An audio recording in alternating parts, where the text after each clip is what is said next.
جب کفار مکہ کی شر انگیزی و ایذا رسانی حد سے زیادہ بڑھ گئی تو بارگاہ الہی سے رسول کریم صلی اللہ علیہ وآلہ وسلم کو ہجرت کا حکم ہوا۔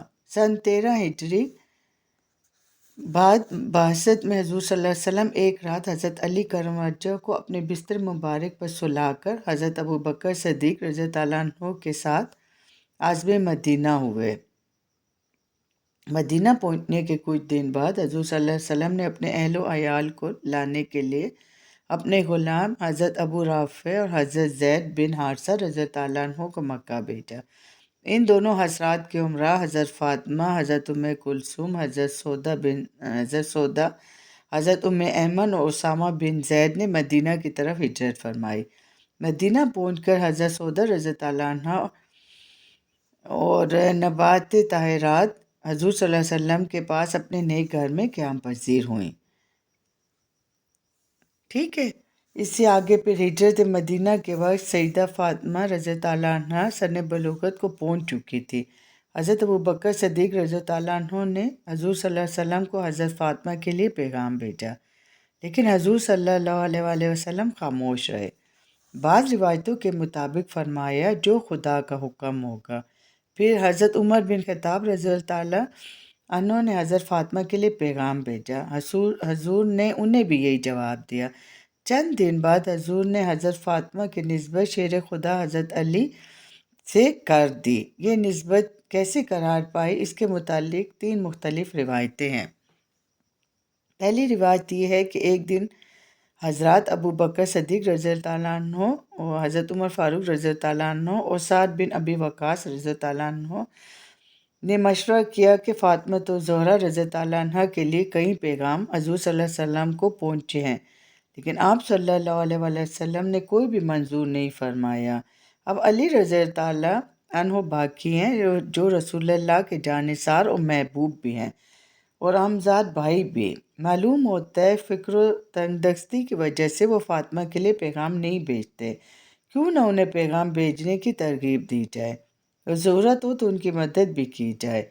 تینوں حضرات مشورہ کر کے حضرت علی کو ڈھونڈنے نکلے۔ وہ جنگل میں اپنا اونٹ چرا رہے تھے۔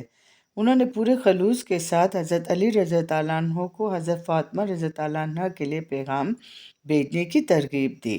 انہیں اپنی بے سر و سامانی کی وجہ سے پیغام بھیجنے میں تعمل ہوا، مگر ان حضرات کے مجبور کرنے پر آمادہ ہو گئے۔ اس سے پہ دلی خواہش تو مطلب وہ خود بھی یہی چاہتے تھے، لیکن غربت کی وجہ سے وہ حضور صلی اللہ علیہ وسلم سے کہہ نہیں سکتے تھے نا۔ تو اب جرت کر کے حضور صلی اللہ علیہ وسلم کو پیغام بھیج دیا۔ حضور صلی اللہ علیہ وسلم نے ان کی استدعا قبول کر لی۔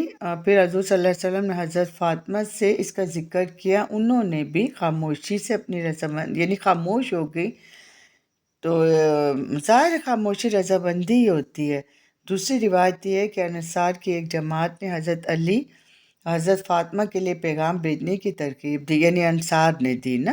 دوسری روایت یہ ہے حضرت علی حضور صلی اللہ علیہ وسلم کی خدمت میں حاضر ہوئے، حرف مدح زبان پر لائے۔ حضور صلی اللہ علیہ وسلم نے فوراً فرمایا، مطلب انہوں نے کہا اہلاً و مرحبا، اور پھر خاموش ہو گئے۔ انصار کی جماعت باہر منتظر تھی۔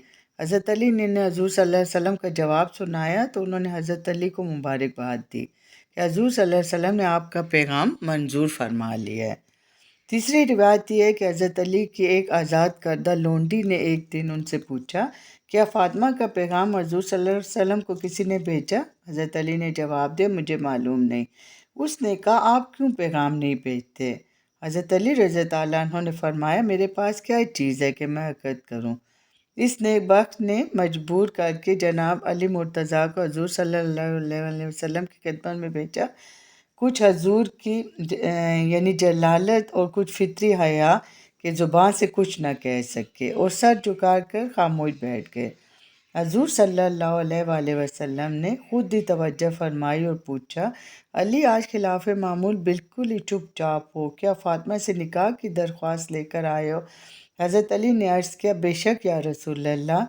حضور صلی اللہ علیہ وآلہ وسلم نے پوچھا، تمہارے پاس مہر ادا کرنے کے لیے بھی کچھ ہے؟ حضرت علی نے نفی میں جواب دیا۔ پھر حضور نے فرمایا میں نے تمہیں جو ذرہ دی تھی وہی مہر میں دے دو۔ حضرت علی نے ارشاد نبی کے آگے سر تسلیم خم کر دیا۔ اس کے بعد حضرت علی ذرہ فروخت کرنے کے لیے بازار کی طرف روانہ ہوئے۔ راستے میں حضرت عثمان مل گئے، انہوں نے 480 درہم پر یہ ذرہ خرید لی اور پھر یہی ذرہ حضرت علی کو بطور ہدیہ واپس کر دی۔ ذرہ کی قیمت فروخت حضرت علی رضی اللہ عنہ نے حضور صلی اللہ علیہ وآلہ وسلم کی خدمت میں حاضر کی تو آپ نے فرمایا 2 تہائی خوشبو وغیرہ پر صرف کرو اور 1 تہائی سامان شادی اور دیگر اشیاء خانہ داری پر خرچ کرو۔ پھر حضور نے حضرت انس رضی اللہ عنہ کو حکم دیا کہ جاؤ ابو بکر، عمر، عبد الرحمن بن عوف اور دیگر مہاجرین و انصار کو بلا لاؤ۔ جب سب دربار رسالت میں جمع ہو گئے تو حضور صلی اللہ علیہ وآلہ وسلم ممبر پر تشریف لے گئے اور فرمایا اے گروہ مہاجرین و انصار، ابھی جبرائیل امین میرے پاس یہ اطلاع لے کر تشریف لائے تھے کہ اللہ تعالیٰ نے بیت المعمور میں فاطمہ بنت محمد کا نکاح اپنے بندہ خاص علی ابن طالب سے کاٹ دیا اور مجھے حکم ہوا ہے کہ عقد نکاح کی تجدید کر کے گواہن کے روبرو ایجاد و قبول کراؤں۔ پھر حضور صلی اللہ علیہ وسلم نے خطبہ نکاح پڑھا۔ علی مرتضیٰ سے مسکرا کر فرمایا میں نے 400 مسکال چاندی مہر پر فاطمہ کو تیرے نکاح میں دیا، کیا تجھے منظور ہے؟ حضرت علی نے عرض کیا بصور چشم۔